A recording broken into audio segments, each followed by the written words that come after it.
Prezados irmãos e irmãs, quanta tragédia! E diante dessa tragédia nos causa um sentimento de medo, de desespero. Tantos fenômenos que aconteceram, que acontecem e que vão acontecer. E diante dessa liturgia, já encerrando o final do ciclo da liturgia, nós somos chamados a refletir também fins de coisas em nossas vidas, para que ao iniciarmos um novo ano, um novo ciclo litúrgico, que nós possamos iniciar a partir de Jesus Cristo e não das coisas mundanas. Portanto, sempre é bom refletir o que nós fizemos ao decorrer de todo este ano, o que nos impediu de seguir os passos de Jesus, para que, com a abertura do novo tempo, nós possamos iniciar com os olhos desvendados para procurar fazer sempre aquilo que Cristo espera de nós, o seu projeto. Ao longo de todo este tempo, nós fomos convidados pelo evangelista Lucas a refletir sobre a vida pública de Jesus. Ao longo dos seus 10 capítulos, Lucas dedica à vida pública de Jesus. Lucas nos convidou a irmos numa viagem juntamente com Cristo, e ao decorrer dessa viagem estava indo em direção a Jerusalém. E diante dessa viagem, junto com nosso Senhor, Ele nos ensinou por meio de parábolas, numa linguagem mais simples, para que assim nós pudéssemos compreender bem o sentido do reino de Deus. Muitas das vezes nosso Senhor puxou a nossa orelha, assim como neste Evangelho, para que Ele pudesse nos colocar no verdadeiro caminho que nos leva ao encontro com Ele. E com esta liturgia, meus queridos irmãos, chegamos ao final desta viagem. Chegamos a Jerusalém. E nosso Senhor, quando chega às portas da cidade de Jerusalém, mesmo que ainda distante, Ele avista aquela cidade e lamenta: Jerusalém, Jerusalém, quantas vezes eu quis vos reunir como filhos, como irmãos, e tu não me escutastes. Jerusalém, Jerusalém, eu enviei a vocês os profetas, e vós os rejeitastes, porque andas com o coração tão endurecido. Estes foram os lamentos de nosso Senhor diante da cidade de Jerusalém. E quando nosso Senhor entra em Jerusalém, Ele se coloca diante do templo, da qual descreve para nós o Evangelho. Um templo enfeitado de pedras preciosas, com ofertas votivas. E ali nosso Senhor começa a observar toda aquela movimentação daqueles fiéis que estavam indo a Jerusalém para a grande festa. Jesus, como era um bom judeu, acostumava ir todos os anos a Jerusalém. Mas nosso Senhor já percebe que é a última vez que Ele vai a Jerusalém, porque, como descreve o Evangelho, Ele já está antecipando o seu próprio martírio. Ele sabe que Ele estava sendo perseguido, estava sendo jurado de morte, e qualquer coisa que Ele poderia dizer ali, Ele seria condenado. E assim como foi.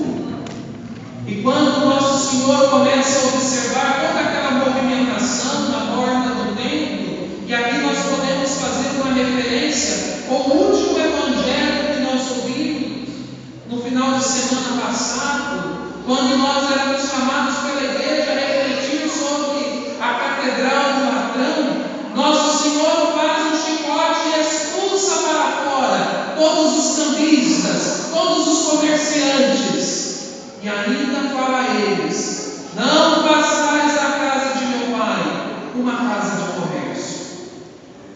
E diante dessa atitude, nosso Senhor percebe que aquele povo não entendeu nada a respeito do templo, de que eles estavam diante do verdadeiro templo vivo, que é o próprio Cristo Jesus. É claro que quando nós pegamos o texto sagrado e quando se faz uma referência sobre o templo era a identidade daquele povo. Tudo começou a partir daquele espaço sagrado. Mas o povo colocava o templo de pedra como se fosse o fundamental na vida deles, o ponto principal. E esqueciam de fato de realizar as coisas que Deus os convidava a fazer, como amar o próximo, como perdoar os irmãos. Eles não estavam vivendo o projeto de Deus, por isso estavam cegos diante do grande templo vivo que era o próprio Cristo Jesus. Até que então, nosso Senhor, diante de toda aquela situação, um dos que estavam lá fazendo sacrifício começa então a elogiar o templo. Ora, que lindo este templo edificado, olha a sua imponência, olha que lindas essas pedras preciosas. E nosso Senhor então diz: não ficará pedra sobre pedra. E aqui nosso Senhor já está adiantando a sua própria morte, quando ele vai fazer referência aqui: destruir este templo, e em 3 dias, a partir da sua ressurreição, ele o reerguerá. Ou seja, meus queridos irmãos, nós, no nosso batismo, introduzidos no mistério de Cristo, nós somos chamados por Ele a deixar para trás o templo velho, que muitas das vezes estamos apegados neste templo velho. E aí nós podemos elencar tantas coisas: o não amar o próximo, o não perdoar o próximo, o apego aos bens materiais, que com o nosso batismo nós somos chamados a eliminar este templo, para que, ressurgindo das águas, nós fomos revestidos de um novo templo, o templo místico, o próprio corpo de nosso Senhor. Por isso que nós estamos aqui agora, por isso que nós estamos diante do altar, porque Cristo, quando ele elevou a nossa humanidade, ele faz com que nós nos tornemos um templo vivo a partir do seu corpo místico, a própria igreja. Portanto, este templo de pedra é o lugar onde nós nos reunimos para celebrar o santo sacrifício, mas ele não pode ser o ponto principal em nossas vidas. É claro que nós não vamos deixar este templo cair, porque ele é o sinal da igreja visível neste mundo dilacerado por tanta discórdia. É diante deste templo que nós percebemos que Cristo se faz presente no meio de nós. Mas o coração deste templo é o que está aqui. Somos nós, o templo vivo. Mas ainda estamos apegados. Ainda estamos apegados na imponência deste templo, nas pedras preciosas. E ainda nós não conseguimos observar que Cristo é o verdadeiro templo. Por isso, meus queridos irmãos e irmãs, é muito fácil querer ir para o céu. É muito fácil querer contemplar a face de nosso Senhor. Mas como que eu vou contemplar a face de nosso Senhor se ainda eu estou apegado neste templo velho? Neste templo que nos leva ao pecado. Se não houve essa purificação, como que eu vou buscar o verdadeiro templo que é o próprio Cristo Jesus? E diante do texto sagrado, especialmente no finalzinho do Evangelho, não com estas palavras, mas numa linguagem mais simples para que todos nós possamos compreender: seguir o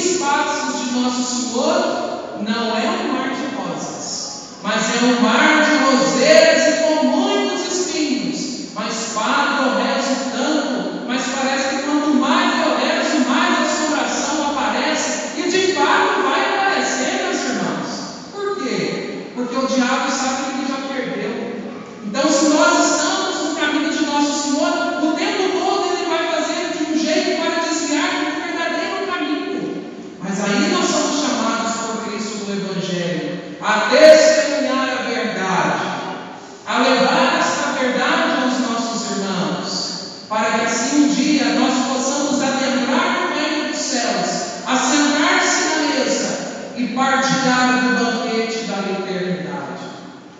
Portanto, há muitas perseguições, mas que bom que há perseguições, porque isso mostra que nós estamos no caminho que nos leva até Deus. E nós conseguimos enfrentar essas perseguições, os sofrimentos, com leveza, porque nós confiamos que Cristo está presente conosco.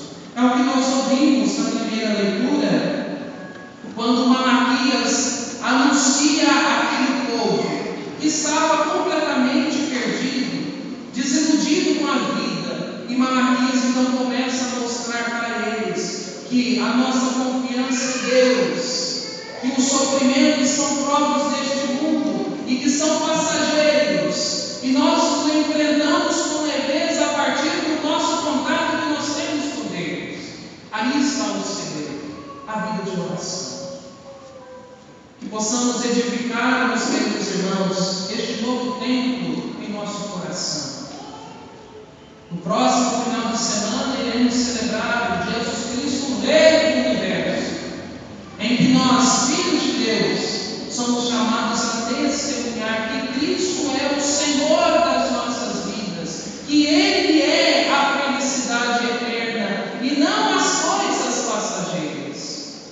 Desapeguemos daquelas coisas que nos impedem de buscar a Cristo. Desapeguemos dessas coisas que nos impedem de perdoar o irmão, de amar o irmão, para que assim possamos viver bem neste mundo, reconciliados com os irmãos e reconciliados com Deus.